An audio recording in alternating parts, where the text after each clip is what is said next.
Classes and objects, ये class 12 के CS के चैप्टर का पार्ट 2 देख रहे हैं हम। इसमें define a class student with the following specification. जो प्राइवेट मेंबर्स हैं क्लास स्टूडेंट के, उसमें एडमिशन नंबर है, वो इंटीजर है। जो एस नेम है वो 20 कैरेक्टर का है। इंग्लिश, मैथ, साइंस ये फ्लोट है, टोटल फ्लोट, सी टोटल। ये एक फंक्शन है जिसमें कैलकुलेट करना है इंग्लिश, मैथ्स और साइंस को, और जिसमें रिटर्न टाइप आपका फ्लोट होना चाहिए। और पब्लिक मेंबर फंक्शन जो क्लास स्टूडेंट के हैं, उसमें एक टेक डेटा है, एक शो डेटा है। टेक डेटा जो वैल्यूज या पैरामीटर्स एक्सेप्ट करता है वो है ADMNO, यानी कि ये वाला admission number, S name English, math, science, और ivoc जो सी टोटल है, ताकि कैलकुलेट किया जा सके ये टोटल को। शो डेटा फंक्शन डिस्प्ले करता है सारे डेटा मेंबर्स स्क्रीन पे। तो इसके लिए हम क्लास लिखेंगे, यहाँ पर स्टूडेंट क्लास है, कैपिटल S कर दे तो ज्यादा अच्छा है। और उसके बाद क्योंकि प्राइवेट मेंबर इन्होंने बताए हैं ये है, तो उसको वैसे वैसे दर्ज कर दीजिए। इंट ADMNO यानी एडमिशन नंबर। कैरेक्टर में एस नेम में 20 कैरेक्टर बोला गया है तो 20 कैरेक्टर दीजिए। फ्लोट, क्योंकि फ्लोट बताया गया है English, mathematics, science, float total. फिर यहाँ पर सी टोटल। सी टोटल क्या करेगा? सिंपल इंग्लिश, मैथ और साइंस के मार्क्स को ऐड करके रिटर्न कर देगा। अब पब्लिक में उन्होंने कहा कि एक टेक डेटा है, एक शो डेटा है। तो टेक डेटा बेसिकली ये इन्वोकेशन है सी टोटल का, बताऊंगा कैसे आगे। यहाँ पर टेक डेटा करता क्या है? टेक डेटा एंटर केवल एडमिशन नंबर एंटर करता है, स्टूडेंट नेम, मार्क्स, इंग्लिश के आगे भी हैं, मैथ्स के मार्क्स भी करना है और साइंस के मार्क्स भी करना है। और ये जो सी टोटल है, अभी अभी आपने देखा कि सी टोटल करता क्या है? सी टोटल तीनों का एडिशन करके रिटर्न कर देता है। तो अल्टीमेटली यहाँ पर टेक डेटा क्या कर रहा है? टोटल में सी टोटल की वैल्यू डाल रहा है, यानी सी टोटल तीनों के ऐड कर देगा और टोटल में आ जाएगी ये वैल्यू। अब शो डेटा में क्या होगा? शो डेटा में आपके यहाँ से स्टूडेंट इंफॉर्मेशन थोड़ा सा फॉर्मेटिंग दिखाई गई है। एडमिशन नंबर में ADMNO, स्टूडेंट नेम में नेम, इंग्लिश में ENG, मैथ में मैथ, साइंस में साइंस और टोटल में टोटल। और फिर जब इसको दिखाना होगा तो मेन में क्लियर स्क्रीन करके एक ऑब्जेक्ट बनाएंगे स्टूडेंट का, और obj.takeData और obj.showData। तो टेक डेटा, शो डेटा, ये दोनों आपका एक टेक डेटा के लिए, एक शो डेटा के लिए getCH और रिटर्न यहाँ पर 0 हो जाएगा। अब स्पेसिफिकेशन देखिए यहाँ पर क्या क्या स्पेसिफिकेशन है। अलग अलग चीज दी हुई है यहाँ पर। स्ट्रक्चर का नाम आपका नेम है, इसमें डेटा ये तीनों है, फर्स्ट, मिड और लास्ट। यार ऑफ कैरेक्टर्स है, इनके यहाँ पर साइज भी दिए हुए हैं।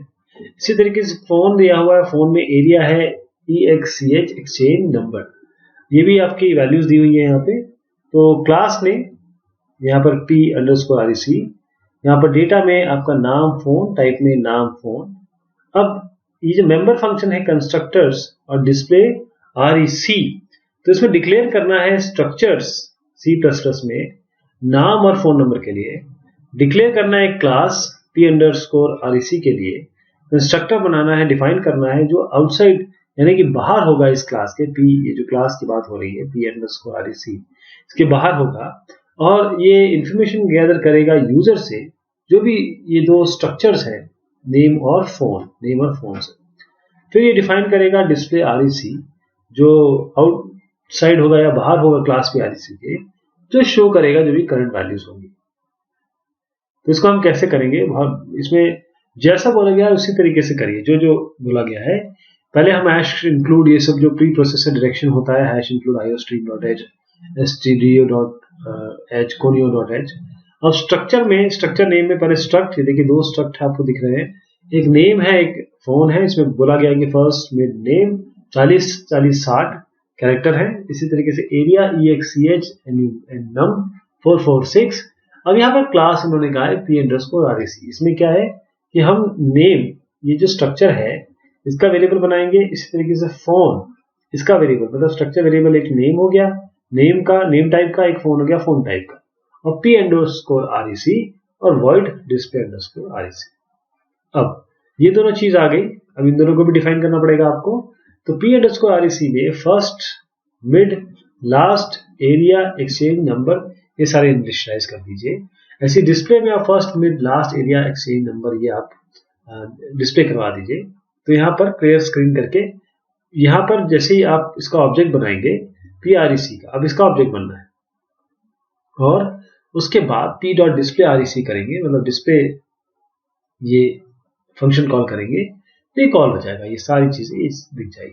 तो ये जैसे कहा गया वैसे वैसे हमने इसको लिख दिया। ये क्लास डिक्लेरेशन आप देखिए और आंसर करिए जो क्वेश्चंस हैं ये। पहले तो ये देखिए, ये क्लास डिक्लेरेशन, आपके पास एक क्लास है, इसमें स्मॉल obj आपका क्लास का नाम है, प्राइवेट है, ये पब्लिक है। प्राइवेट में आपके सम और मोर है और यहाँ पर फंक्शन है error1 जो कि यहाँ पर केवल सी आउट कर रहा है एरर। ऐसे x डेटा, y डेटा, यहाँ पर d में सम डाला, d++ मोर में डाला, ऐसे सम और मोर को यहाँ डिस्प्ले भी कर दिया, राइट। आपको नेम लिखना है जो स्पेसिफाई करता है इस क्लास को, फिर डेटा जहां पर और उनके एक्सेस को आपको बताना है, जो मेंबर फंक्शन है क्लास के उनके स्कोप के साथ, और इंडिकेट करना है मेंबर फंक्शन जो स्मॉल obj में जो सेट करता है डेटा को।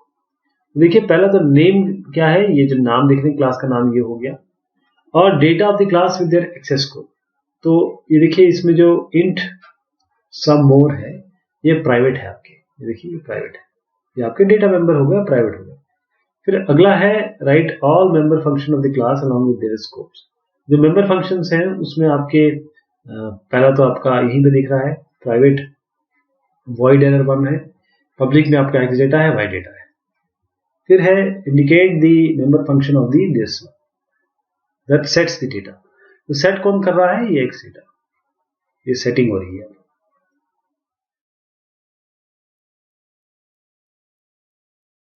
Declare a class to represent bank account of 10 customer with the following data. मतलब 10 कस्टमर्स हैं, इनका एक क्लास बनानी है और इसमें नेम ऑफ डिपॉजिटर आना चाहिए, account number, type of account, जिसमें S सेविंग के लिए होगा, C करंट के लिए होगा, बैलेंस अकाउंट होगा।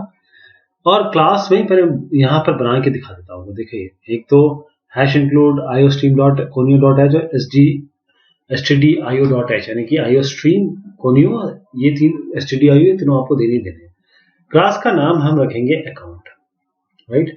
उसमें इन्होंने कहा नेम ऑफ द डिपॉजिटर, तो कैरेक्टर में नेम से डिपॉजिटर का नाम, फिर अकाउंट नंबर, तो आप कैरेक्टर अकाउंट टाइप कर दीजिए, यहाँ पर S और C आएगा, फ्लोट में अमाउंट आ जाएगा। इसी तरीके से आप अब यहाँ अकाउंट नंबर बाद में करेंगे, क्यों? क्योंकि इसको हम लॉन्ग देंगे। अकाउंट नंबर क्या होता है आजकल 16 डिजिट का होता है, इसके लिए लॉन्ग डिजिट देंगे। फिर उसके बाद यहाँ पर उन्होंने कहा कि आप अलग अलग फंक्शन बनाएंगे। पहला फंक्शन है इनिशियलाइज करना है डेटा मेंबर को, दूसरा है डिपॉजिट करना है पैसे को, तीसरा विड्रॉ करना है मनी को, एक बार बैलेंस चेक करके कि मिनिमम बैलेंस 1000 का होना चाहिए, फिर डिस्प्ले करना है डेटा मेंबर्स को। तो क्या करते हैं, यहाँ पर हम इनिशियल करके ये फंक्शन शुरू करेंगे और उसमें हम यहाँ पर सी आउट डिटेल जो है उसकी लेंगे डिपॉजिटर की, डिपॉजिटर नेम गेटस से, अकाउंट नंबर, अकाउंट सीन नंबर में सीन करेंगे, टाइप यहाँ पर S या C से अकाउंट टाइप में एंटर करेंगे, अमाउंट यहाँ करेंगे। फिर एक फंक्शन लिखेंगे डिपॉजिट, उसमें एक फ्लोट देंगे DIP, यानी कि आप मनी क्या कितना डिपॉजिट करना है, जो भी DIP एंटर करेगा आप डिस्प्ले कराएंगे, जो डिस्प्ले फंक्शन है, जो भी ये वाला कंटेंट। फिर जो अमाउंट आएगा, जो भी डिपॉजिट हुआ वो अमाउंट में जुड़ जाएगा, वो फाइनल अमाउंट हो जाएगा। तो एक बार डिपॉजिट करने के बाद ये अमाउंट भी दिखा देंगे। इसके बाद विड्रॉ लिखना है, तो विड्रॉ में क्या करेंगे, पहले वो पूछेंगे कितना मनी आपको विड्रॉ करना है, फिर विड्रॉ की वैल्यू ले लेंगे, उसके बाद देखेंगे अमाउंट ये 1000 से बड़ा है क्या, यानी कि हमको ये देखना है कि जो अमाउंट अभी है वो 1000 से ऊपर है क्या नहीं है। अगर 1000 से ऊपर नहीं है तो आप बोल देंगे नहीं साहब ये तो विड्रॉ ही नहीं सकता, और उसके बाद हम डिस्प्ले करा देंगे। फिर क्या करेंगे कि जो विड्रॉ करना चाहते हैं अगर उसको अमाउंट से विड्रॉ कर लेंगे, मतलब अमाउंट से माइनस करके यहाँ लिख देंगे, राइट। अगर 1000 से ऊपर है तभी तो हम इसके अंदर जाएंगे, नहीं है तो यहाँ सीधा बोल देंगे you can not withdraw the money, यानी कि यहाँ पर चेक कर देंगे, देखिए साहब आपके पास 1000 रुपए से कम है, आप तो विड्रॉ नहीं कर सकते।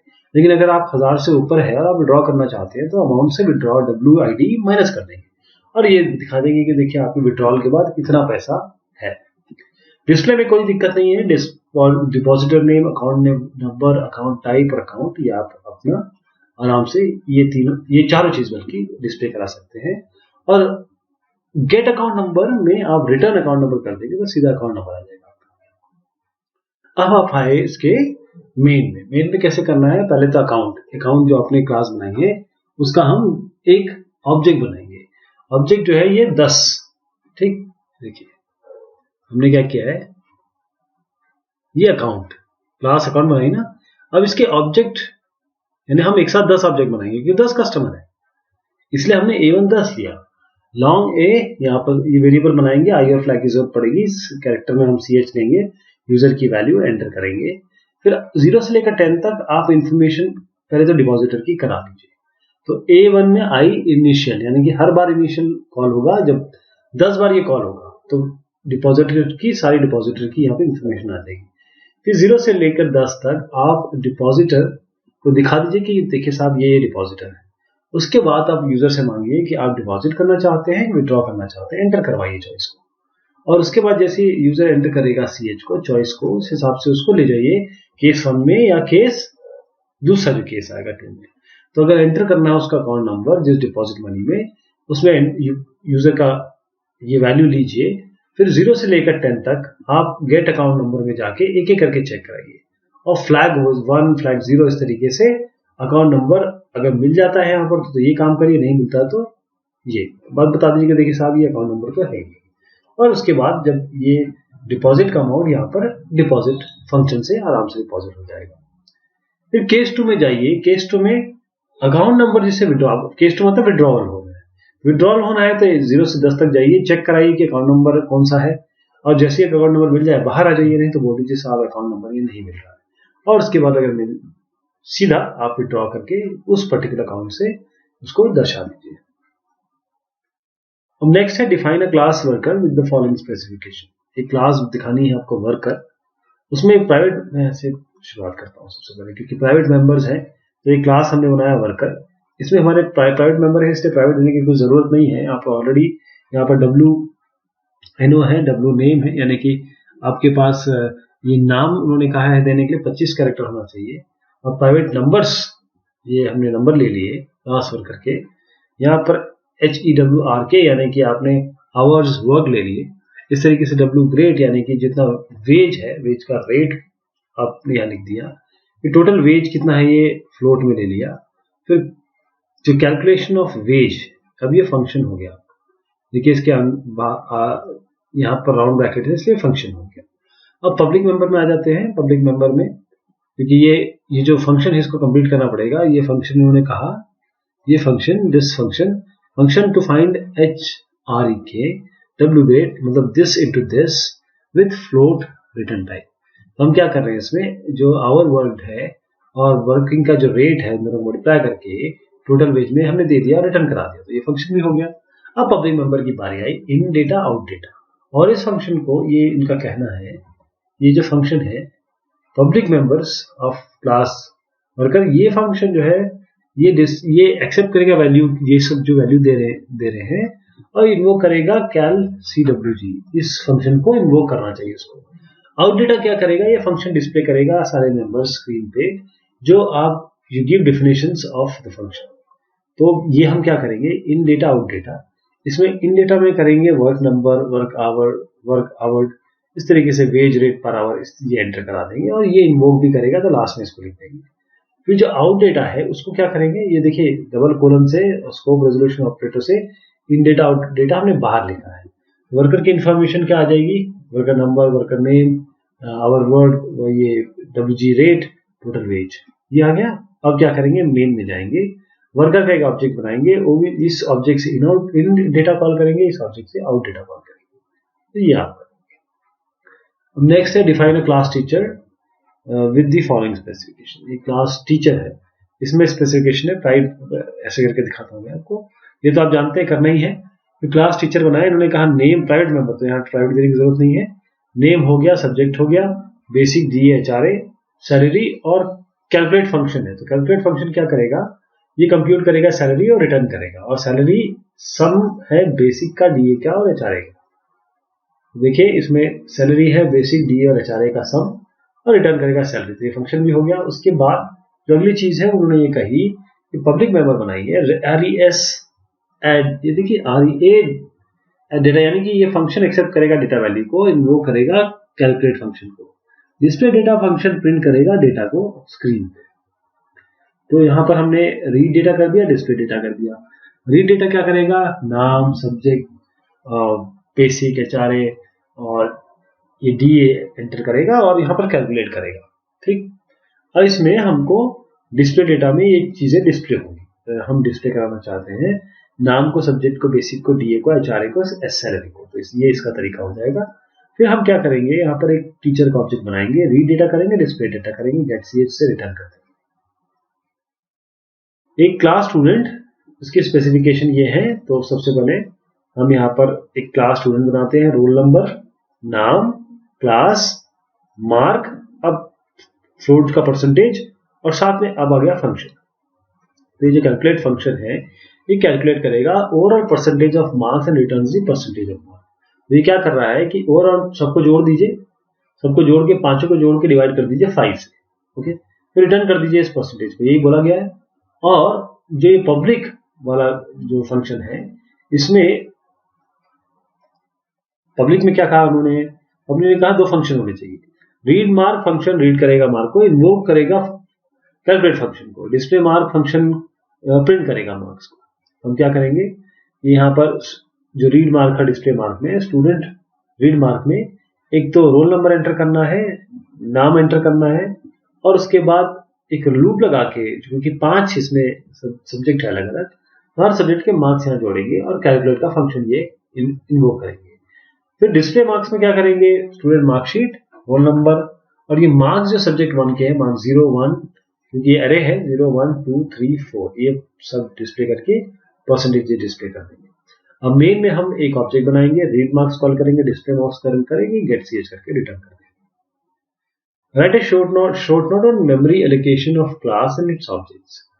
तो शॉर्ट नोट हमें लिखना है, मेमोरी एलोकेशन करना है जब क्लास का और उसका ऑब्जेक्ट का। तो कैसे होता है, जब हम क्लास डिफाइन करते हैं तो मेमोरी एलोकेट होती है उसके मेंबर फंक्शन को, और वो स्टोर कर देती है, वो स्टोर हो जाता है मेमोरी में। व्हेन ऑब्जेक्ट इज क्रिएटेड, जब ऑब्जेक्ट होता है तो सेपरेट मेमोरी एलोकेट होता है इसके डेटा मेंबर्स को। जब क्लास डिफाइन करते हैं तो मेमोरी एलोकेट हो जाती है फंक्शन को, वो स्टोर हो जाती है। जब ऑब्जेक्ट होता है तो जो डेटा मेंबर्स है उन सब के लिए अलग अलग सेपरेट मेमोरी एलोकेट होती है। तो ये जितने भी ऑब्जेक्ट हैं ये एक ही मेमोरी फंक्शन पे काम करते हैं, लेकिन इनके डेटा मेंबर्स अलग अलग होते हैं। तो इसमें क्या है, गेट डेटा पुट डेटा जैसे फंक्शन है, तो मेमोरी जब एक मेमोरी फंक्शन को हमने डिफाइन किया तो ऐसे बनेंगे। जैसे S1 ऑब्जेक्ट है तो इसका एक अलग मेंबर होगा, इसका अलग मेंबर होगा। देखिए S2 का अलग मेंबर होगा, अलग मेंबर होगा। तो मेमोरी जब मेमोरी क्रिएट होगी जब ऑब्जेक्ट डिक्लेयर करेंगे आप। तो ये थोड़ा सा अंतर है। अब है एक प्रोग्राम, पहले मैं दिखाई देता हूँ। एक प्रोग्राम जो इन्वोक करेगा फंक्शन न्यू डेट। तो हमने यहाँ पर न्यू डेट करके एक फंक्शन बनाना है जो रिटर्न करेगा ऑब्जेक्ट ऑफ डेट टाइप। ये डेट टाइप रिटर्न करना चाहिए। फंक्शन न्यू डेट 2 पैरामीटर लेता है। इसमें एक object old date data type का होगा और नंबर ऑफ डेज। ये देखिए एक यहाँ पर ओल्ड डेट, यानी कि एक तो ये है, एक डेज है, और इसमें कैलकुलेट करेगा न्यू डेट। न्यू डेट बड़ा सिंपल है, ओल्ड डेट और नंबर ऑफ डेज, और रिटर्न करेगा नए डेट को। तो इसको करने के लिए मैं थोड़ा सा ये इस तरीके का फंक्शन है, मैं आपको बताता हूँ, थोड़ा लंबा है तो इसको ध्यान दीजिएगा। सबसे पहले हम क्या करेंगे, क्योंकि हमारे पास डे मंथ आ गए ना, तो जरूरी नहीं है कि कितने डेज हो।